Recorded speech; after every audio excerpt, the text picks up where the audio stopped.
आम ते तसौफ़ में सॼो पंहिंजो पाण खे सॼी उमिरि त अॼुकल्ह असां जेके वैरागी आहियूं हर ज़माने सां था हलूं।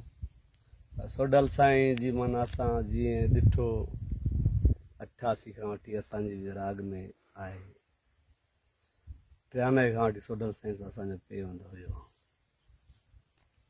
सोडल साईं असां ईअं ई ॾिठो फ़कर जे में दरगाह साईं मादी साईं जन ते ईंदा हुआ, ड्यूटी कंदा हुआ। ऐं त तक़रीबन दरगाहूं असांजे ज़िले नौशहर में इलाही आहिनि। हींअर बि वेठा आहियूं फ़कीर साईं जे कखड़नि ते। फ़कीर सोडल साईं हिकिड़ो सिंध जो चऊं पर असां चवंदा वॾो दुनिया जो ख़ाल आहे। पर असांजे सूफ़ी सुंगनि में जीअं सरा फ़कीर हुयो, फ़कीर उस्मान सोलंकी, त उन्हनि जे हिसाब में सोडल साईं बि असां जेको ॾिसूं था सोडल साईं जो सिलसिलो फ़कर में ऐं मुंहिंजो लोलियूं ऐं जेको लतीफ़ खे सोडल फ़कीर ॻायो आहे। सभई फ़नकार ॻाईंदा आहियूं, छोकिरा जेके बि आहिनि दरगाह सां वाबस्ता आहिनि। सोडल साईं जूं जेके वायूं लतीफ़ साईं जूं फ़कीर साईं जन जा बरादरनि फर्ज़ंदनि फ़कीर साईं जन जा गॾु हूंदा हुया।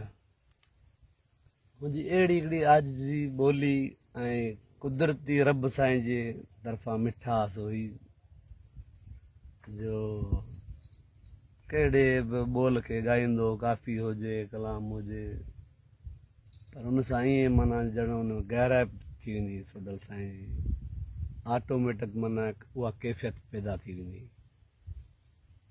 जे हिकिड़ो ससी मां आहे को काफ़ी आहे माना उनजी कैफ़ियत ओड़ी करे वेंदो सोडल साईं ॼण माना ॼण उते आहे। तक़रीबन सोडल साईं जूं वायूं तव्हां ॿुधंदा हूंदो फ़कीर तव्हांजो त घर जो भाती हुयो, असां त नौकर आहियूं फ़कीर जा, असांजो वॾो हुयो, अबो हुयो ऐं मोहबत ॾींदो हुओ तमामु। हर फ़नकार सां हुनजी एॾी माना मोहबत हूंदी हुई। आख़िरी दौर में बि फ़कीर साईं सां असांजूं कचहरियूं मुलाक़ातूं, छो जी फ़कर में तक़रीबन दरगाहुनि ते गॾु हूंदा हुआसीं। अलाह जी तरफ़ां हाणे ज़ाहिरी में विछोड़ा बि त वही ज़ाइको बि चखणो त आहे।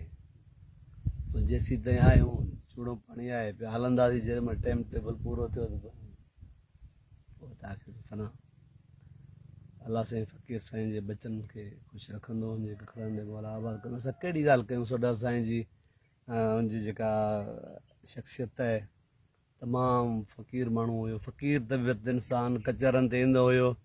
ऐं फ़कीर कलंदर बश्क मुबे जो ॾियारो थींदो हुयो जहाँ असांजे इलाइक़े में दरगाह दुल्हन साईं ते इलाही फ़नकार वैरागी ईंदा। फ़क़ीर सदाईं जिते ईंदो माना माठ वारो मुल्क हूंदो फ़क़ीर जो, न त घणा फ़नकार वेही पाण में टाका बाका बि हूंदा आहिनि, पर फ़क़ीर साईं खे असां इहो ॾिठो माठ वारे मुल्क में। अलाह साईं हुनखे जन्नत में जाईंदो, छो त जन्नत ई आहे छो जो हुनखे ॾियारो अहिड़ो मिलियो आहे।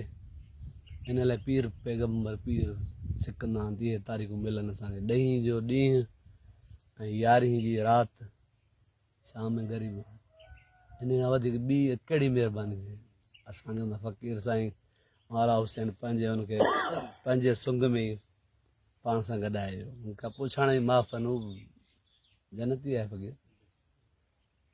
आख़िरी दौर में थोरो फ़क़ीर खे तकलीफ़ूं तव्हां मीडिया ते सोशल मीडिया ते तव्हां ॾिठो न, तक़रीबन ज़ाहिरी में त फ़क़ीर साईं जन खे पेर में बि हुई तकलीफ़ हुई शुगर जे करे ऐं ॿियूं बीमारियूं हुयूं। हाणे आम माण्हू खे त ख़बर कान्हे, ख़बर हुनखे जेके हुन सां गॾु हूंदा अज़ीज़ पंहिंजा फ़क़ीर सां छा आहे, पोइ को कीअं सम्झंदो को कीअं सम्झंदो, पर जेके पंहिंजा वेझा हुनजा अज़ीज़ क़रीब हूंदा दोस्त हूंदा उनखे ख़बर हूंदी फ़क़ीर। इहो हिकिड़ो ज़ाहिरी में तव्हांखे फ़क़ीर इहो ॾेखारे ॾिनो भाउ फ़क़ीर शराब पीअंदो आहे, बाक़ी हुनजो कमु फ़क़ीर ॿियो हुयो असली मोहबत वारो, हुनजो ॻाल्हियूं असली पंहिंजो महबूब सां हुयूं, यार असली जेको आहे उन सां ॾिखा इहो ॾिठो भाउ फ़क़ीर शराब पीअंदो आहे, शराब त हाणे सभु को पीए थो, पर इन ॻाल्हि ते कोन्हे। फ़क़ीर साईं खे वॾो अलाह साईं रुतबो ॾिनो जेको 10 जो ॾींहुं असां त फ़क़ीर जे लाइ लफ़्ज़ कोन्हनि जेके असां पेश कयूं। सोडल साईं कि मौला जन्नत में जारी न जन्नती आहे फ़क़ीर जे बचनि खे अलाह ख़ुशि रखंदो असां दुआ गुआयूं अदा वहीद मस्त हुई मुंहिंजो भाउ आहे अदा सुधीर निराली अदा आज़ाद फ़क़ीर साईं अञा बिरादरनि सॼी ज़िंदगी इन्हनि ॾिनो नंढड़ो आहे फ़क़ीर साईं जन जो अलाह साईं ख़ुशि कंदो हुनखे ऐं उमेदु था कयूं त अलाह कंदो सोडल साईं जी मिशन खे अॻिते खणी हलंदा असां सभु दुआ गुआयूं अदा अब्दुल वहीद मस्त हुई भाउ सुधीर निराली अदा सुधीर साईं तव्हां बि फ़क़ीर साईं जन असां गुज़ारिश कयूं था जेको तव्हां बि टाइम ॾिनो फ़क़ीर साईं सां